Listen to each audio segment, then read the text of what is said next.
Okay, good afternoon, everyone, or good morning, if you're in a different time zone from us here in New York City. Welcome, everyone, and thank you so much for joining us today. My name is Michael Preston. I'm the Executive Director of the Joan Ganz Cooney Center, a Research and Innovation Lab that works to advance children's learning in the digital age. We are part of Sesame Workshop, the nonprofit home of Sesame Street. It's our pleasure to host this event and help celebrate the long-awaited release of Parenting for a Digital Future: How Hopes and Fears About Technology Shape Children's Lives, a new book by our guests Sonia Livingstone and Alicia Blum-Ross. Even though the authors completed their research before the pandemic, it's not a stretch to say that, that what was already a timely and important book is only more so now. Based on their research with UK parents, educators, and children, Sonia and Alicia offer us an in-depth look at how parents and caregivers approach the challenges and opportunities of raising children in this period of rapid digital innovation, including new insights about the act of parenting, which itself has been evolving and changing, how families navigate our technology-driven context without a lot of precedent or support, and they also address assumptions based on socioeconomic status and other considerations. And again, all of this was before the pandemic. So it's really wonderful that we're able to have this conversation today. So now I'd like to briefly introduce our guests. Sonia Livingstone is Professor of Social Psychology at the London School of Economics Department of Media and Communication. She's published 20 books on media audiences, especially children and young people's risks and opportunities, media literacy, and rights in the digital environment. She also directs the Digital Futures Commission within the Five Rights Foundation, of which we are a member, and the Global Kids Online Project with UNICEF. Her co-author, Alicia Blum-Ross, was previously a visiting fellow at the LSE and is now the Global Public Policy Lead for Kids and Families at Google YouTube. And in her work in both academia and industry, she's focused on helping children and young people safely connect, create, and learn online, including through programs that foster digital literacy and resilience, as well as deeper understandings of the risks and opportunities for children as they navigate in this digital age. A little later, we'll also be joined by Anya Kamenetz, an education correspondent at NPR. Several of my Sesame Workshop colleagues recently, including Grover, have been recent guests on her Life Kit podcast. She's the author of several books, including most recently, The Art of Screentime: How Your Family Can Balance Digital Media and Real Life. We'll definitely come back to this idea of balance and what real life means today. So before I turn over the reins to Sonia and Alicia, I just wanted to mention a few brief housekeeping items. Please do use the chat function to share any questions. I see that folks are already doing that a little bit already. Share any questions you'd like to ask our speakers, and we'll do our best to address as many of them as possible toward the end of the event.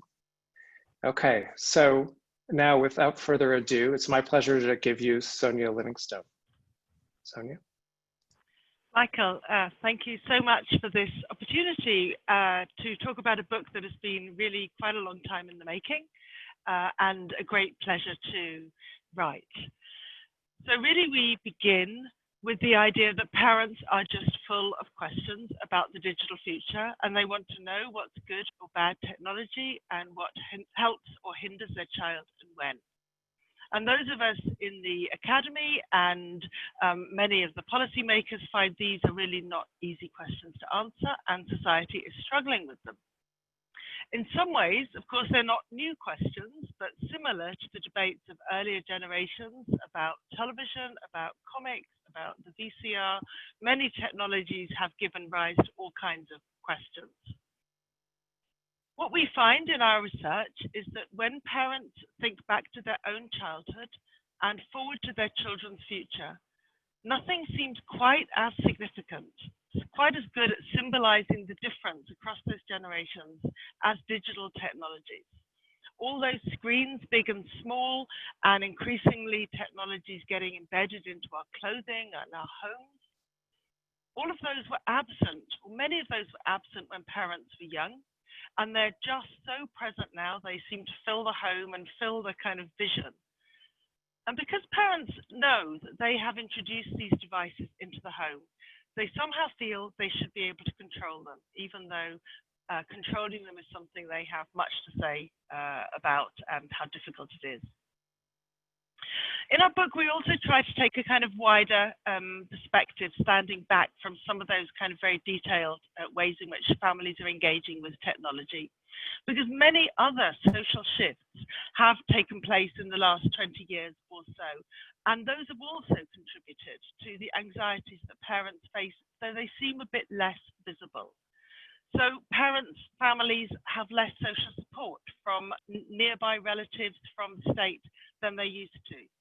There are different and changing norms about children's freedom to play outside and to choose their own friends. There's high stakes testing and all kinds of academic pressures on children. We're living in a more individualized world, a more competitive world. And what many families are aware of is that children are facing a more precarious labor market in the future. So digital technologies are somehow relevant to and are becoming part of how we think about all of those other concerns as well. And they intensify parents' hopes, and they also raise parents' fears.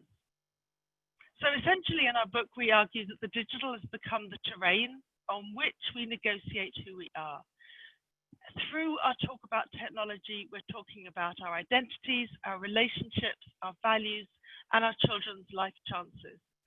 And with that in mind, I think you can see how easy it is that anxieties and family arguments about technology become so fraught. So in our book, we draw on interviews with families from all walks of life, the privilege of working in a kind of hyper-diverse global city like London. And we conducted in-depth interviews with around 70 families and a quantitative survey with over 2,000 British families. And we found such a diversity among families that in itself contradicting the way in which policymakers and the media often generalize about families as if parents are all facing the same challenges and all responding with the same anxiety. So we felt we've been given a chance kind of for some unique insights to get behind the curtains in so many homes.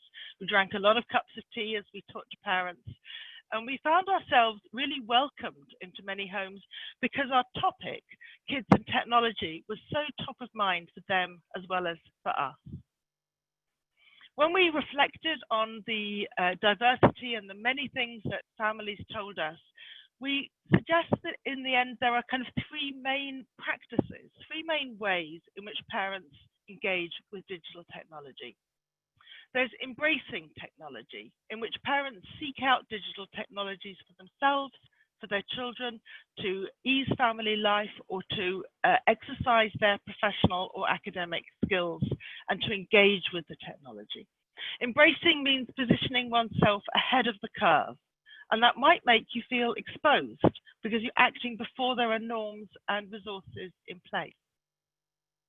Balancing, perhaps the most common, is the way in which parents try to hedge their bets by encouraging some digital practices and not others, often a bit ad hoc, weighing opportunities and risks felt in the present and, most difficult, anticipated in the future. And I wouldn't want anyone to think that balancing responses to technology is straightforward. We found parents told us what an active and effortful process it is, a bit like standing on a log and always trying to keep your balance when forces are pulling you in both directions. So to balance technologies, parents are involved in a constant self-questioning and a constant process of adjustment. Am I getting it right?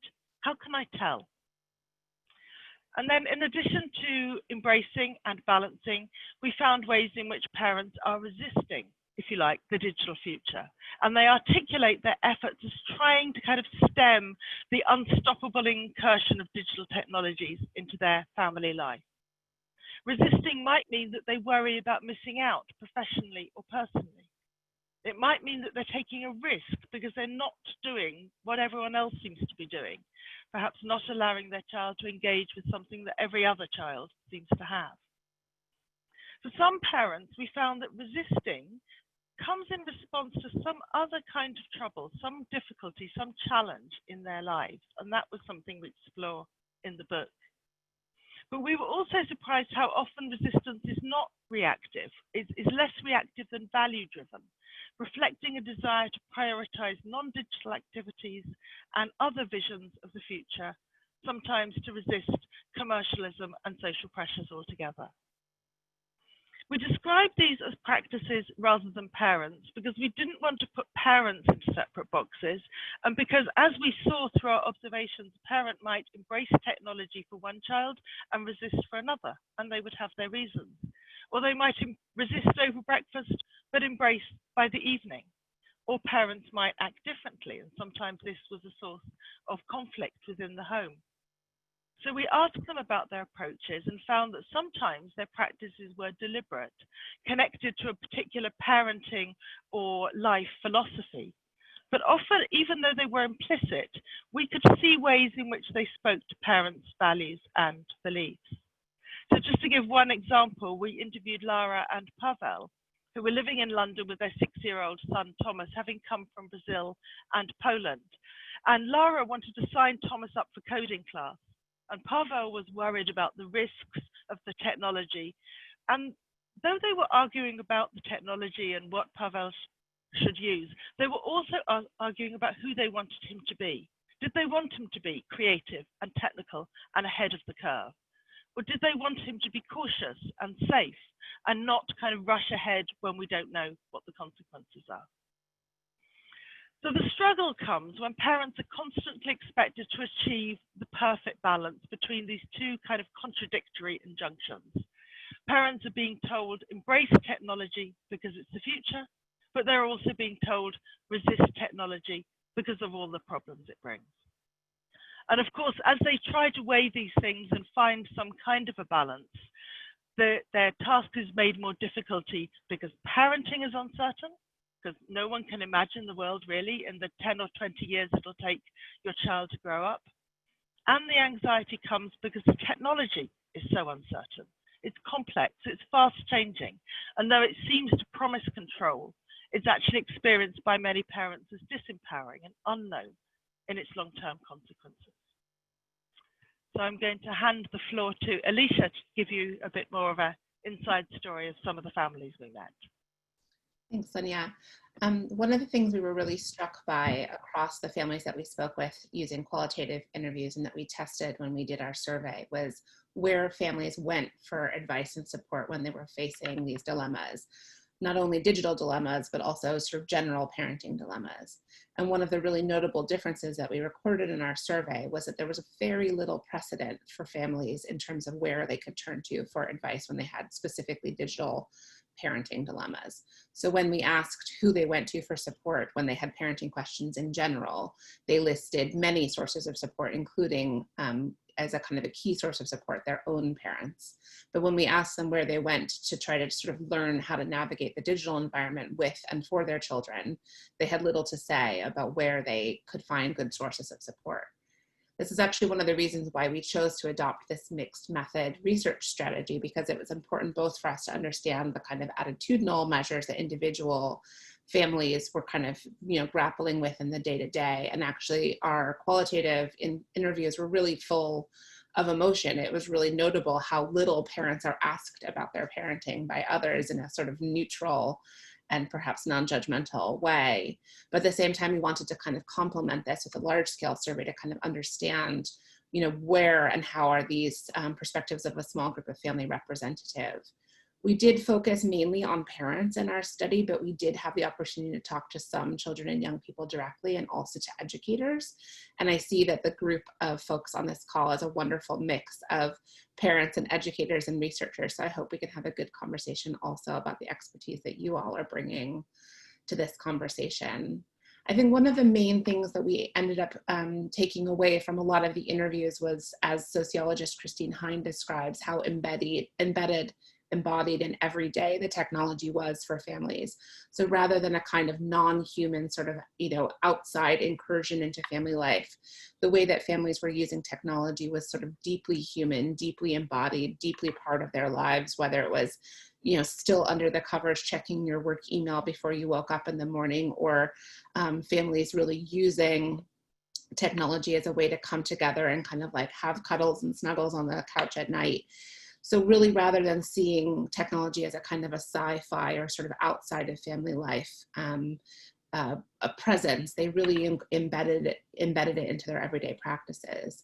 I think one thing that's really notable, and I hope we'll have time to discuss here, is how our practices of embrace, balance, and resist did not fall neatly along class lines as might be imagined. So we found families of all walks of life who were embracing, balancing, and resisting for their own reasons and for their own purposes. But one thing that we did find is that the potential outcomes of how they embraced, balanced, and resisted might have significant differences in terms of the resources that were available to them. So for example, we interviewed 2 families who had boys who were enrolled in coding classes.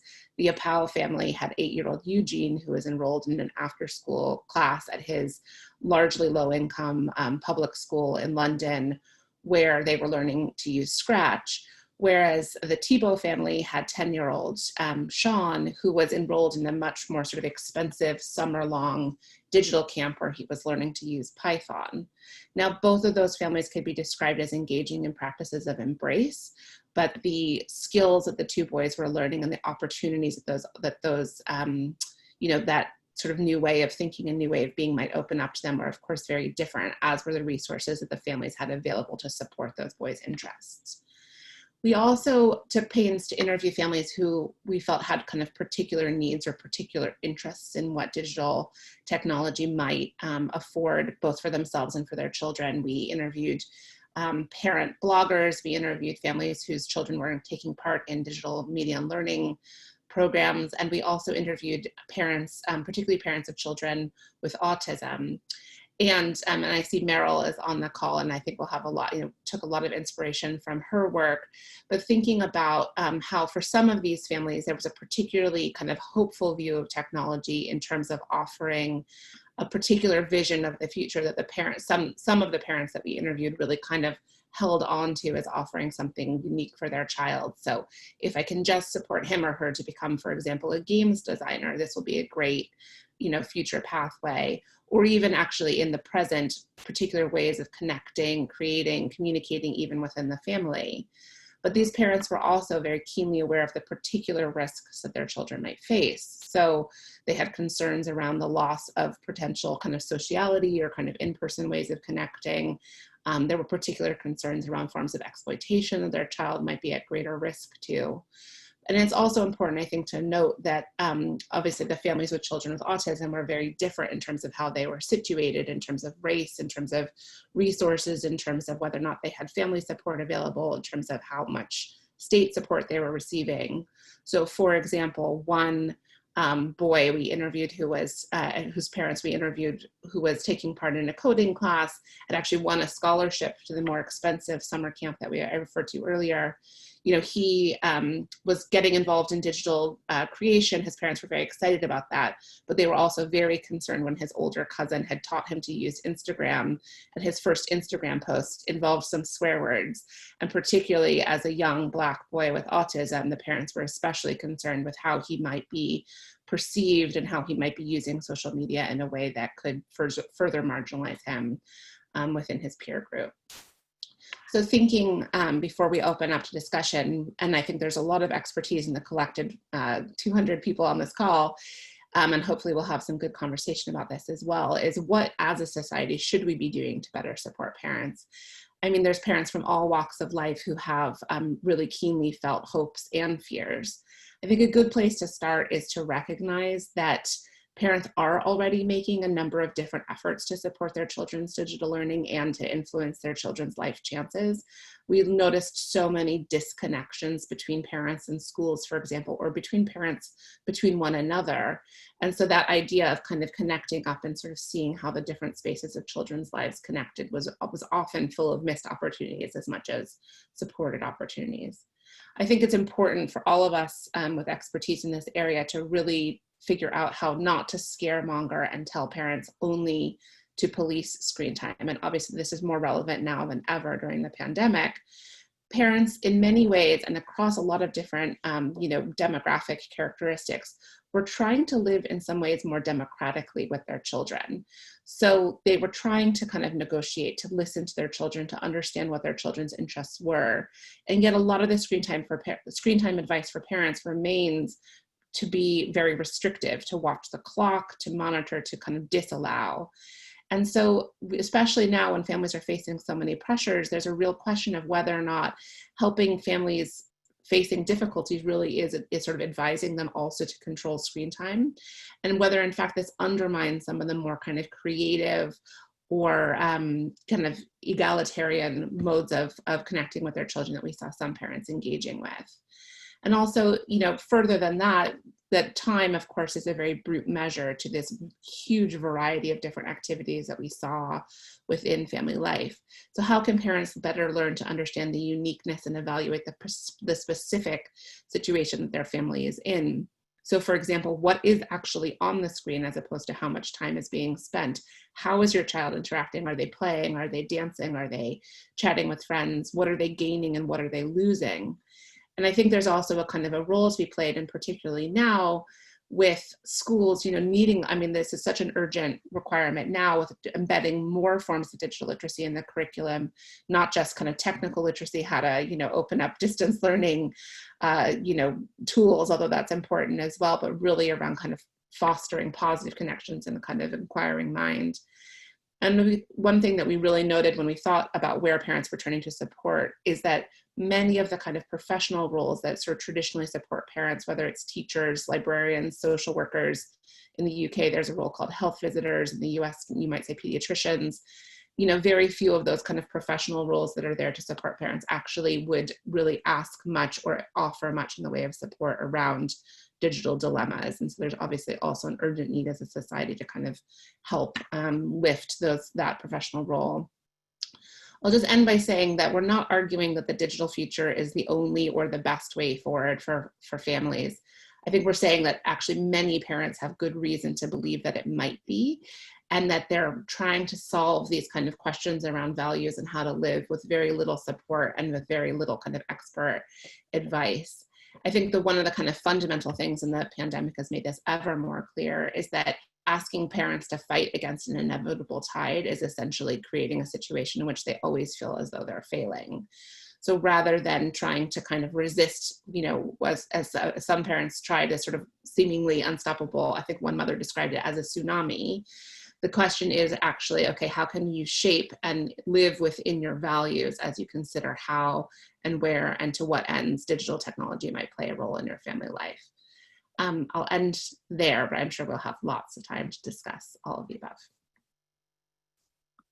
Thank you very much, Alicia. Thank you, Sonia. What a rich start for this. I was thinking as you were talking, Alicia, about all the competing factors and variables I had just read at least the beginning of the Pew Research report that just came out about parenting children in the age of screens. And like yours, their data collection happened pre-pandemic. And the top line, the headline was that 2/3 of parents said parenting is harder than it was 20 years ago. And about half of respondents said that technology was a key driver of that feeling, including social media and smartphones. And they also mentioned other factors, including morals and economic factors and changes in family dynamics, similar to what you note here about the evolution of the more democratic family. Part of me wondered if every generation of parents just thinks that it's harder for them than previous generations. It would be interesting to test that notion. I was curious in your conversations about the shifting of, as children grew older, how they played more of a role in determining their parents' feelings about technology, because their media practices, we know, are different from adults, and often they are taking the lead in adopting new devices, new applications, new media. What does that dialogue look like, and how do the two sides inform each other as kids get older and more independence and so forth? So we interviewed families where the children were of every age, from babies through to young adults, and there are all kinds of dynamics going on. But I think one thing we learn to look for is kind of what is the digital expertise and understanding of the parent, because children don't, it's not that all children know more about all parents, but there is perhaps a moment within the child's growing up when they come to know at least different and sometimes more, not always. And so there's always that moment when the child wants to express their autonomy and their greater knowledge. And it's really, you know, much depends then on the parents' capacity. Some parents are delighted to learn from their children, you know, and they're proud of what their children know and see it as the kind of real something to kind of that harbors good prospects for the future for their child. And others see it as something of a threat and a worry, because it means the child will be kind of taking off into a risky world that they, you know, if control is their metaphor, then the fear of losing control and their child kind of taking control away can seem very, very great. So certainly there are kind of more competitive or more kind of controlling dynamics within some families and more collaborative in others. But we did, even though our purpose was to think about the parent perspective, one of the challenges for parents in managing the democratic family is to respect the rights and the expertise and the developing expertise and knowledge of their child. And even from a young age, children can express their desires and interests sometimes quite forcefully. So much depends on the parental response.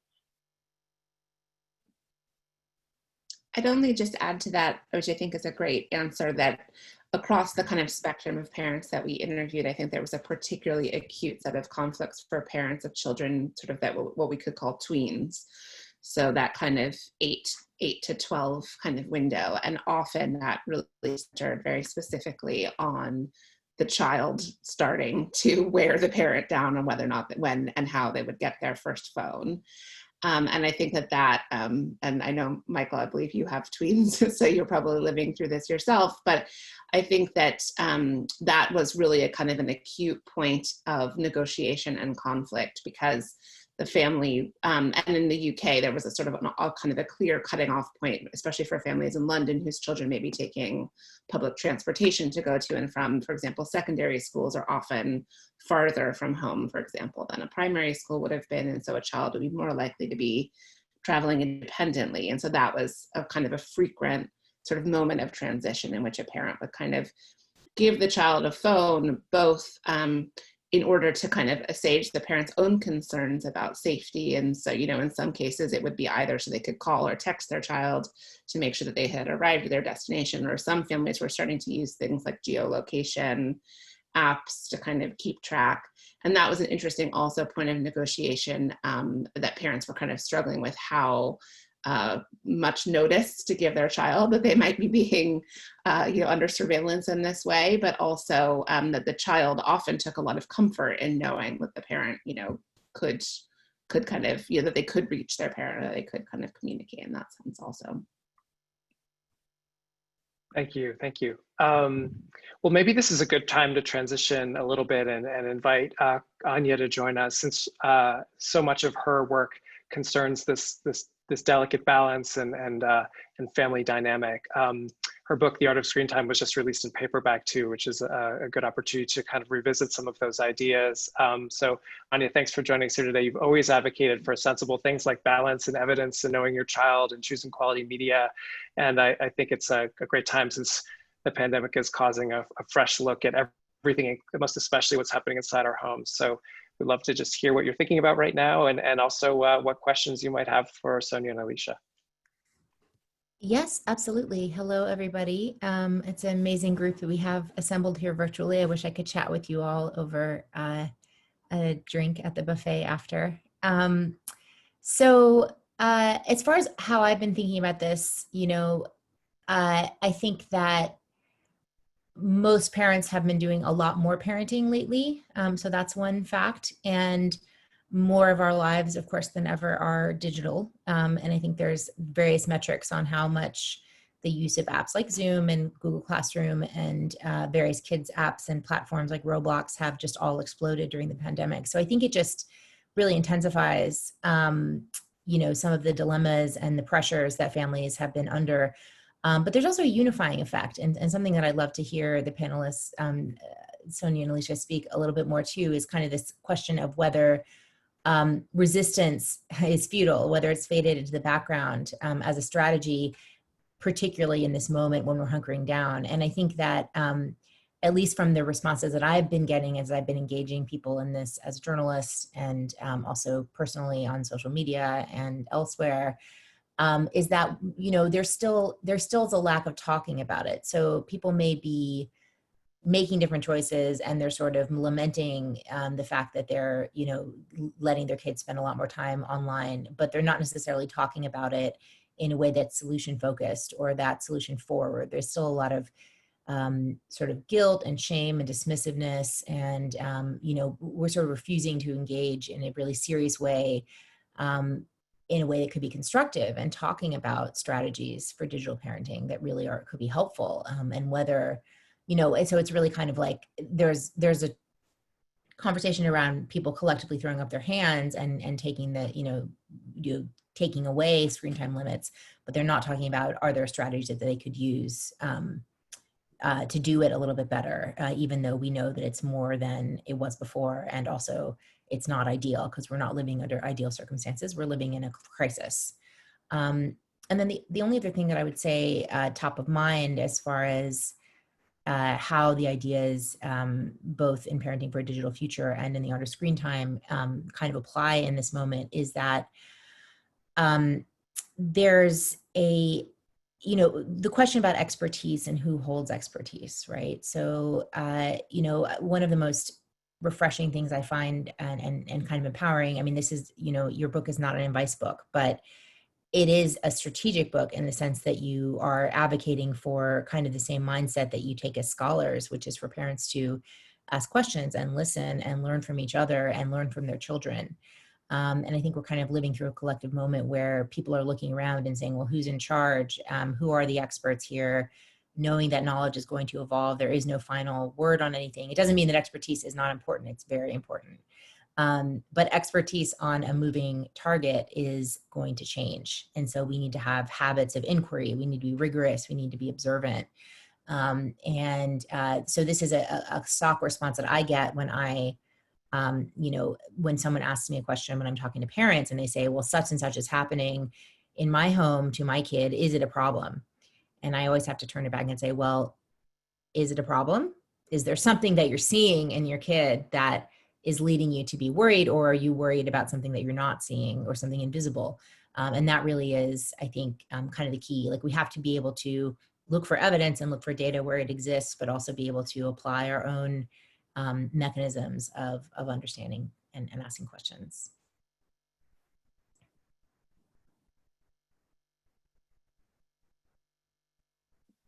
Should we jump in on some of those questions, Michael? Yeah, would you guys? I love that. Yeah, please do.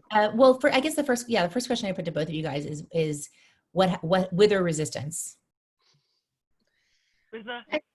Whether resistance is futile during the pandemic. I think that some of the values that parents bring to resistance are still applicable.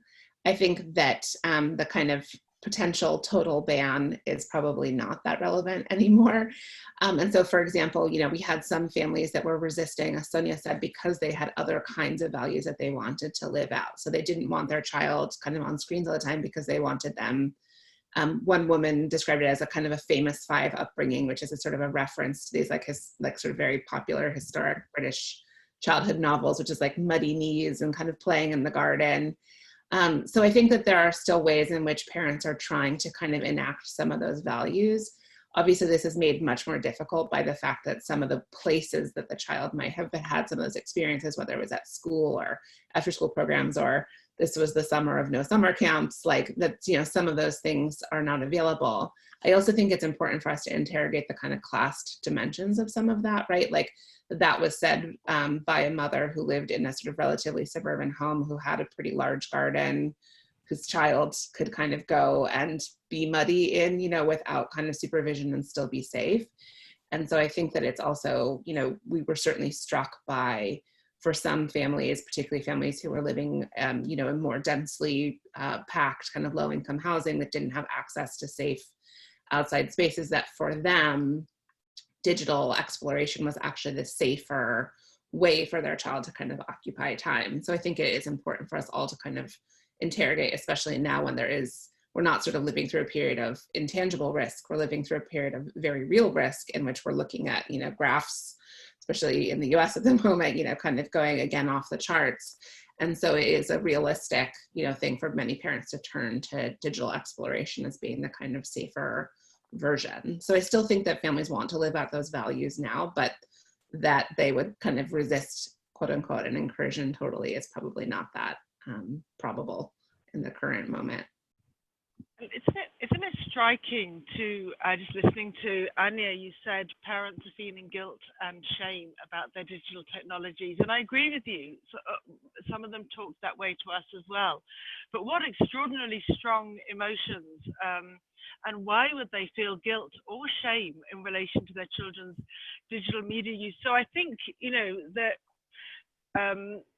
some of that desire to resist is, as it were, told to parents. They should be resisting. They should be always stopping.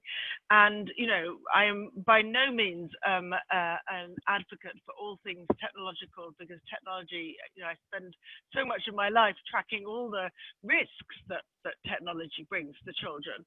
But the idea that we just think about technology as a kind of a black box and try to resist it and then feel shamed if we failed is such an impossible injunction for parents, given the nature of today's life. And, you know, that has been brought home to us so much during COVID-19 that it's everything. It's education, it's connection with the family, it's how children are going to gain information and engage with the world, and in fact do anything beyond their home. So to try to resist is you know, just like King Canute kind of ordering back the sea somehow. So, you know, it's not that resistance is either valuable or futile, but the question in a way is what should the discourse be? What discussion should we be engaging with parents in instead? And that's where we you know, really suggest that we stop thinking about screen time, stop thinking, I know you said this recently too, what parents want guidance on is which are the right kinds of content, what should they want their children to engage with and why, what's really educational or not, and what is worth resisting, what is worth saying, you know, I don't want you to engage with that because, or let's discuss why you enjoy that because this will be an alternative. So, you know, all those discussions about content will be such a more productive way of balancing in our terms. And similarly, in terms of the context of children's lives, you know, when the outside world is turned off, the context is radically changed. So, of course, children have to engage through the screen much more. But still, you know, we tried to attend not just to what children were looking at on the screens, but what's happening in front of the screen. Often something is on and the children have turned it into a game and they're playing with their siblings and they're rearranging the furniture and, you know, other stuff is happening. And all of that is part of engaging with the screen. And all of that should be part of the judgment. And when you kind of look at it more in the round, it's really not screen time on or off. It's not police your children, you know, failed or succeeded. It is a more nuanced discussion, is more demanding for parents, but it's also going to be much more productive and much, I hope, without shame. I wonder if you both have thoughts about how this parental dance may be evolving now that we've normalized the idea of remote schooling, because in the United States, we're heading into a year where, you know, 9 of the largest 15 districts in the country are starting the year remote. And the questions I used to get were from the parents of middle school students who were dealing with developing executive function and trying to manage homework in one tab and chats in another tab. And that was a few hours a day problem, but now it's like the entire school day problem. And so, yeah, I mean, how does that happen? Or how do you think about these strategies in the context of something that children need to be getting done on the computer every day? So I would like to just wind us back 6 months and remember the Yeah. debate that we were having about education before, and the debate that some academics, some would make the distinction between learning and schooling. And you just used both of those words, Anya. Because 6 months ago, we were saying we don't want school just to become kind of testing and drilling and learning the basics and kind of rote learning and making sure that you're on the kind of the simple path to getting the facts you need. And it seems to me that the discussion about schooling under COVID-19 has pushed us back into a really conservative moments. I don't want to kind of belittle. I know that parents are really struggling and the anxieties about children falling behind are very high. But I would say there were two very important things we should hang on to from before. One was to keep a broad idea about what learning could be and ways in which children can learn and the creative things they could learn. And maybe this is a fantastic time for them to learn some other stuff.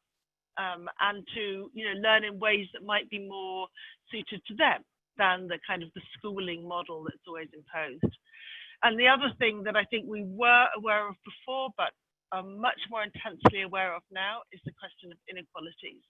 And if we start laying down the rules and say every child should be online on their own device for 4 hours a day to keep up, we set an impossible bar for most families and the families that are in most need of support and resources. So I just think we should be very careful in turning the real challenge of learning today into a new kind of rod for parents back against which again they will fail. I think that's an excellent reframing. Sonia, Alicia, do you want to add to that? Well, I just briefly, I think I see a lot of questions in the chat about whether or not parents were sort of distinguishing between different forms of media and whether and how they considered certain forms of media to be more educational than others, and were they kind of like happy for the kid to use a reading app but not happy for them to use social media, etc. And I think, broadly, yes, obviously parents had their own distinctions around what they considered to be kind of good and bad versions of screen time. So something like doing something more kind of creative, or even for some families, actually Minecraft was a great divider, because for some families, Minecraft was this great example of like creativity and, sort of autonomy, and they would like proudly kind of talk about their child's creations. And for some families, it was like this utter time wasting, thing that their kid was like addicted to and that they kind of couldn't get them off of. And so it's interesting also to think about the same, experience. And I think one thing we had a sort of a subset of families that we kind of could describe as geeky families that were really kind of leaning into this embracing principle. And one thing, for example, we had one family with a very sort of geeky parent who was like, assigning tasks in Minecraft. Can you build a cantilever type building, for their sort of, kind of preteen and young teen sons. And so it was really kind of like, how can I apply my interest in architecture to my child's kind of Minecraft play? So I do think that this is a good moment for that kind of, what in kind of education terms we could call inquiry-based learning or kind of project-based learning. And I think that given that families, and I'll speak myself as a kind of working parent with young children, like you are kind of reliant on things that do keep your children's attention in a way that like trying not to have as much input. But the kind of question is, given that the school form of that often does require a lot of supervision, I think it's a kind of an interesting question. We were saying earlier, how can parents make better and more discerning choices? So like my kids have gotten really into live streams and like watching these like bald eagle's nest live streams or whatever. And I think it's like one of those things where it's like, yes, it occupies us. So it's great because I can answer some work emails, but also it's like not something that's going to be on a list of like educational resources or necessarily like obviously learning, but then they're like, why is it dark in the Eagles live stream? Oh, well, they're in a different time zone. And then we talk about the Earth rotation or whatever. And I think one thing that we really noticed is how little parents were having those kinds of conversations with each other about those more sort of discerning choices. So for example, there are some apps that are easier for two children to play together because the app like doesn't stop functioning when there's like four hands banging on the screen at the same time, right? And then there's some that like really just will only work for like one child alone. And I think that for parents, who have multiple children, that kind of more specific recommendations, or this is how this works in my family, we really found that families were not, parents were not engaging in those kinds of conversations. I think one mother described it as trying to kind of reach out to other mothers on the sort of playground and say like, hey, what's working for you? And she said it was like being afloat on the sea of hysteria. And so I think that was like it was really noticeable how everybody was making these decisions and these judgments individually.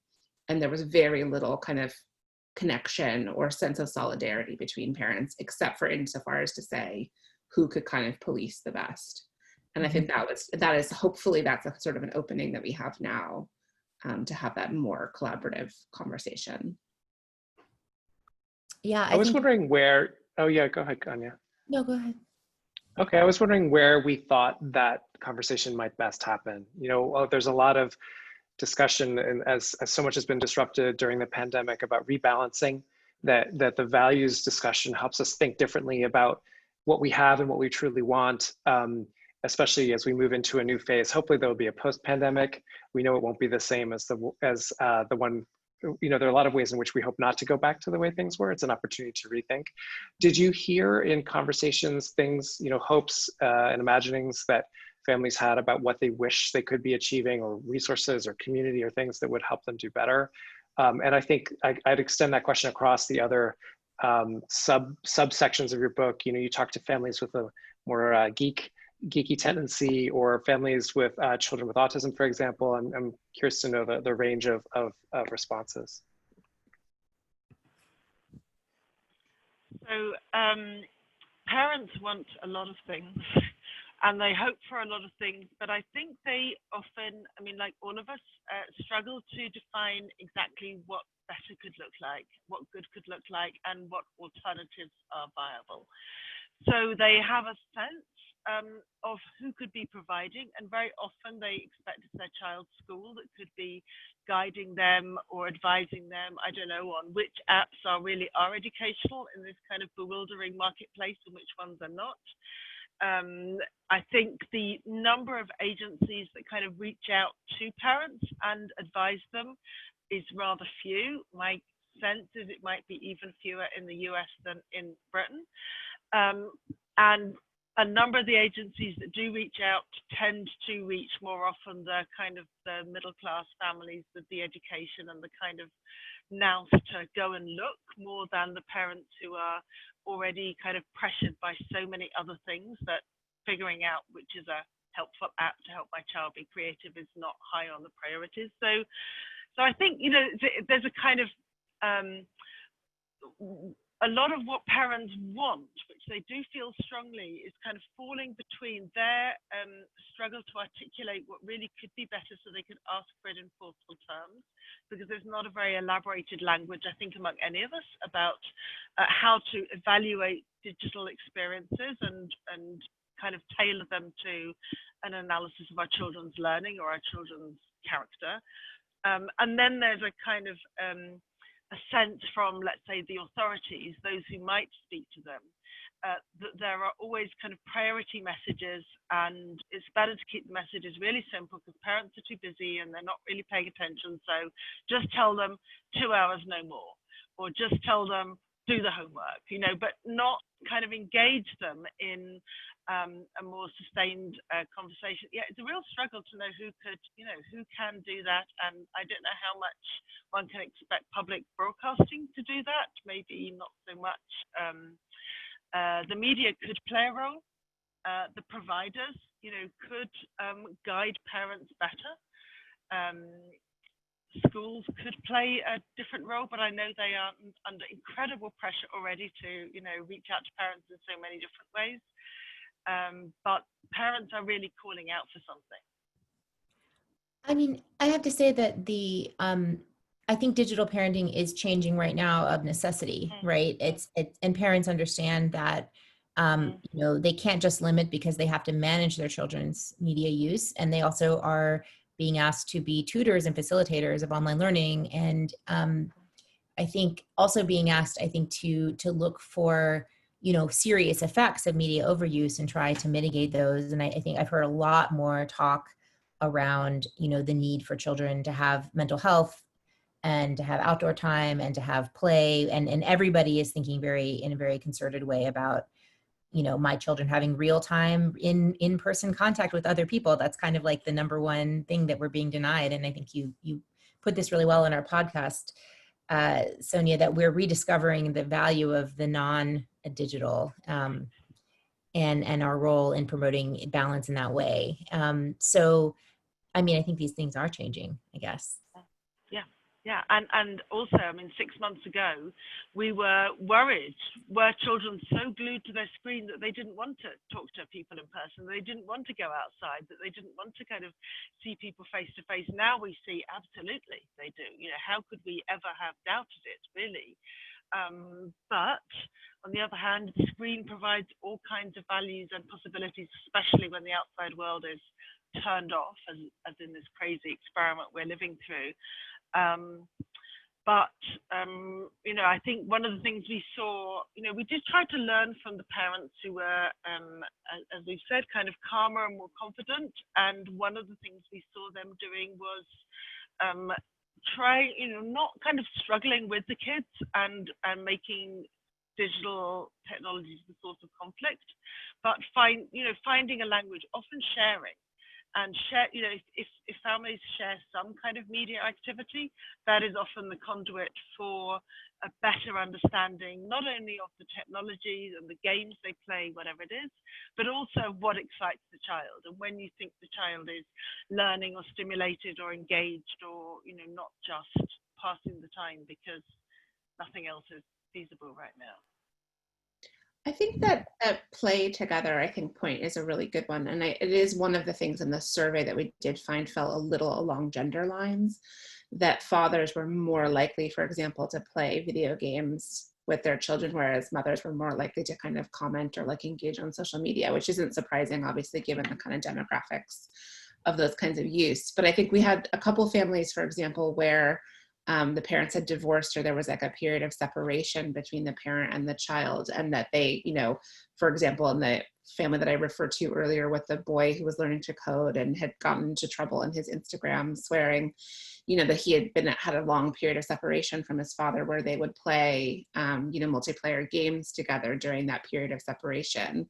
And yes, the family was concerned that he was addicted to video games, and they had a lot of sort of deep fear about that, at the same time as they really recognized both that had been this kind of lifeline in terms of the connection with the father, and also that he had sort of won this kind of admiration from his peers because he was so great at this one game, that actually they really could see and value that sort of gift that had given to their son, who had been struggling socially in many ways and partly leading up to his autism diagnosis. So I think that point about values and how families figure out kind of what values are important to them. So for example, another family who was sort of in a way, they had a lot of resist in their rhetoric, but actually what they were sort of doing was curating the experiences that they wanted their children to have. So they would find a video game that they found to be very beautiful because they were very kind of artistic and sort of you could say bohemian. Their house was full of, paper mache sculptures, and the father had been a photographer, etc. And so they would kind of say, okay, these are the kinds of games that I actually feel great about. And so then they would play, in that case, it was Monument Valley. But I think there's other examples of that as well, right? Where families are having to figure out, okay, it's not a sort of a simple yes or no, but it's how do we want to live as a family? And let's find the kind of root that feels supportive of that value.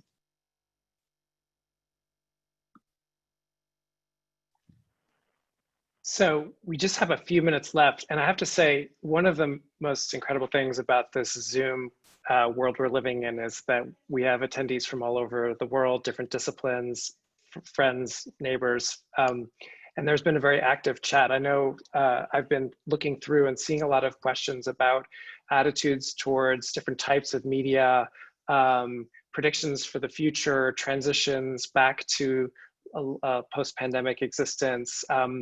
I was wondering if you had any sort of parting words for folks who are thinking ahead, as a way to kind of wrap this up, since we're almost out of time, what you might want to say to them, whether it's just general in response to something you might have seen appear in the chat. So I haven't, I was casting my eye briefly at the chat to see that there were many friends and colleagues there, which is really lovely, but I wasn't reading in detail because I'm actually listening to what colleagues are saying. I think we all struggle with predicting the future.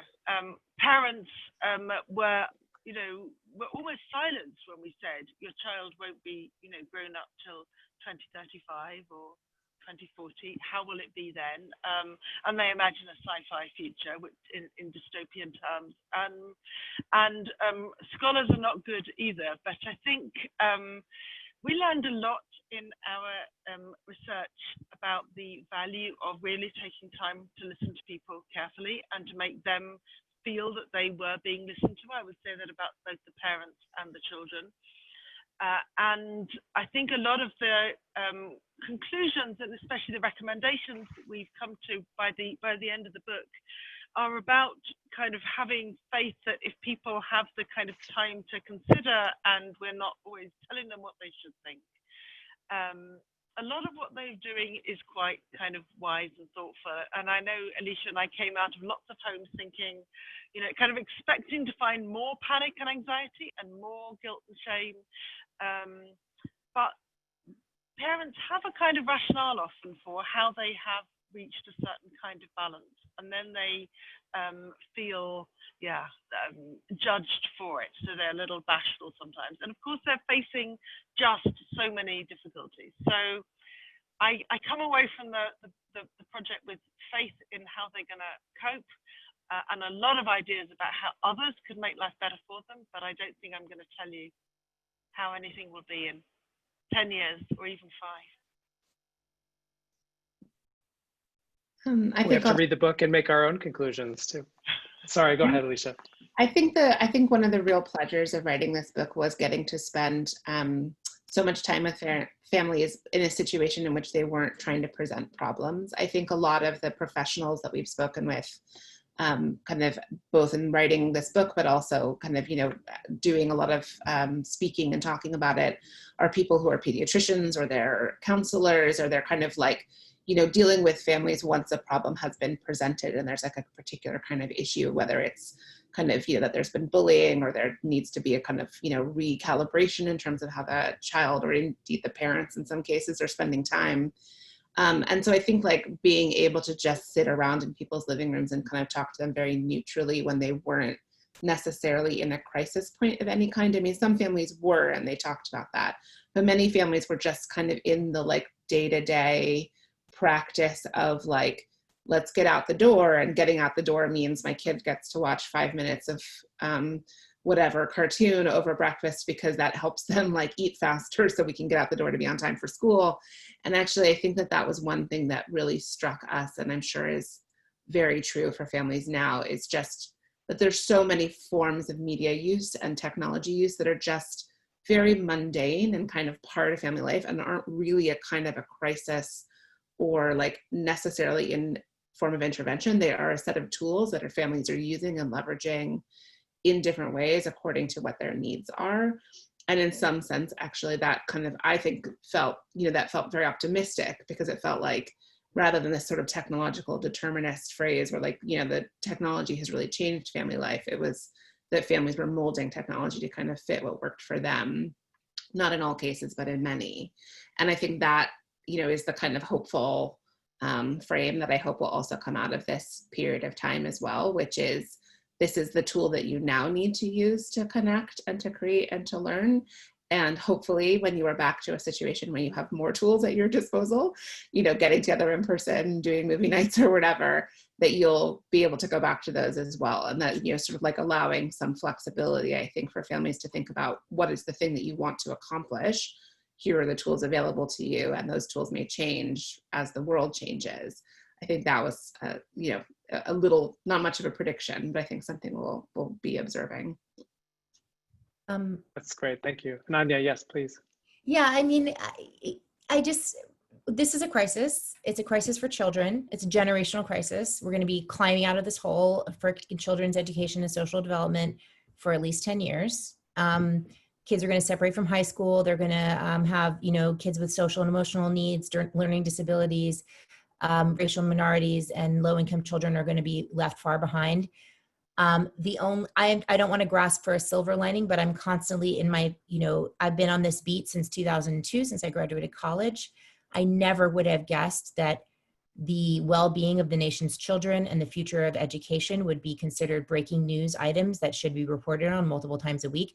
I certainly would have lobbied for it, but it would have fallen on deaf ears. All of a sudden, everybody is paying attention. Everybody cares. Everybody understands that not everybody, but a lot of people understand that only collective solutions can come out of this, that we have a childcare system in crisis, an education system in crisis, that a lot of children weren't learning before, that Wi-Fi is a basic utility, that computers need to be in every household. So, there are two paths ahead of us. One of them is very scary, and it involves things kind of rolling downhill with no opposition. And the other path ahead of us is that we come out of this with an incredible amount of new structures, particularly in the United States. I'm not going to speak to the UK or Europe, but new structures to support children's futures, and that also means supporting parents. So that's what I hope to God comes out of this, because the other future is not very nice looking.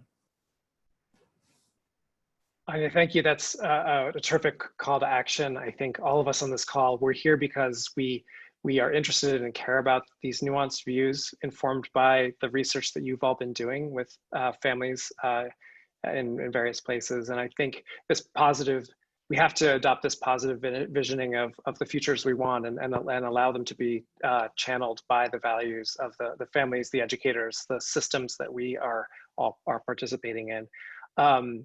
So we're already a little bit over time. I wanted to just say thank you so much to our panelists, our authors here for the work that they have written, for sharing it with us here today and having this dialogue. It's been extremely active in lots of ways. We'll have to come back to the chat some more and see what else there is to talk about that we missed today. And so thank you everyone for joining us. This last slide here is where you can go for more information about our authors and their books. And the conversation hopefully will only continue going forward. So on behalf of the Cooney Center, thank you very much and best to everyone. Thank you.